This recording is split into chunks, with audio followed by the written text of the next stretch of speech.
Okay, so I'm in the car, which is really safe to be videotaping myself while I'm driving. I'm in hour 3 of a 5.5 hour drive from San Francisco to Los Angeles. I was up there staying at my mom's house with 4 of my friends for a girls' weekend for my friend Rajni's birthday.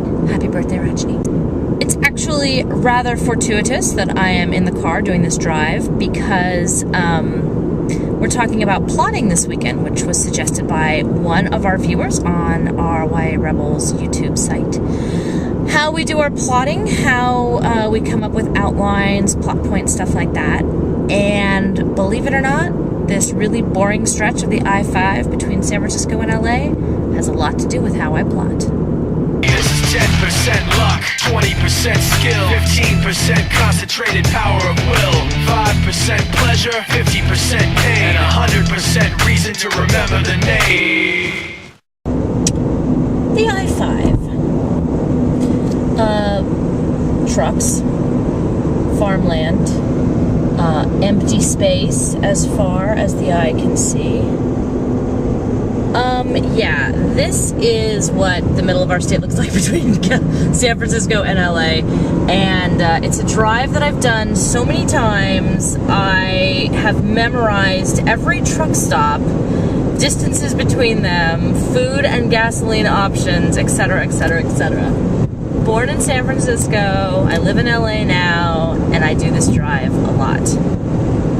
What the hell does this have to do with plotting? Well, I'll tell you.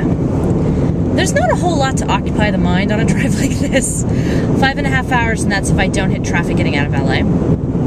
And music is good, but I tend to get a little sleepy sometimes, even with the best music on. And one of the things that's always kept my mind active during these drives is sort of daydreaming that sort of became plotting when I started to write. For example, on the way up here on Thursday after work, when I was quite tired and the drive out of LA was pretty freaking heinous, I've been sort of playing around with a sequel for Banish, or sequel or two for Banish, and haven't quite figured out some interesting plot points that I want to get to, and I just sort of spent the time on this drive breaking it down, putting those pieces together, and I had like 3 major plot bending breakthroughs. I do outline a little bit, usually only the first act of like a 3-act structure, and then from there I have these ideas of points that I want to hit and where I want the story, bumps in the road, where I want the story arc to go. But for me, the plotting primarily takes place in a car, and since I live in Los Angeles, I spend a lot of time in my car. Yeah, that's totally legal.